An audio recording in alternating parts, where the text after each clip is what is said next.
Welcome to our channel. Today we how to increase passive income with Truebill step by step clearly. Start by downloading the Truebill app from your device's app store.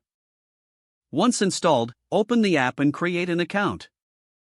You can sign up using your email address or link an existing Google or Apple account. After signing up, provide the necessary information, including your financial details. Truebill needs to access your bank accounts to help manage your subscriptions. Link your bank account securely by following the prompts in the app. Once your account is linked, Truebill will scan for recurring subscriptions. Review the list of subscriptions Truebill finds. Identify any subscriptions you no longer need or use. Use Truebill's features to cancel unwanted subscriptions directly through the app. Next, explore the budgeting tools available within Truebill. Set budget limits for different categories to help monitor spending. Consider setting up bill reminders to avoid late fees.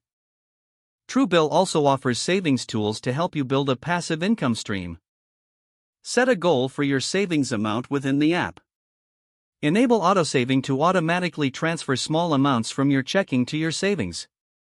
Take advantage of the negotiation feature if you have high bills.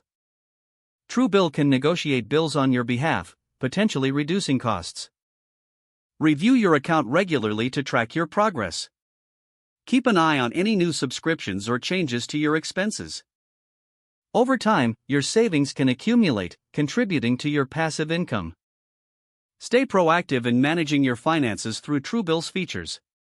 Consider using the insights provided by Truebill to make smarter financial decisions. Reassess your financial goals periodically to optimize your passive income strategy. By following these steps, you can effectively increase your passive income using Truebill. If the page does not load, refresh the browser or try again in a private or incognito window. Make sure you are using the correct email address, then retype it carefully to avoid small typos.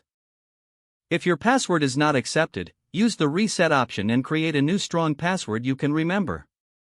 Don't forget to like this video and subscribe to our channel for more step-by-step tech guides.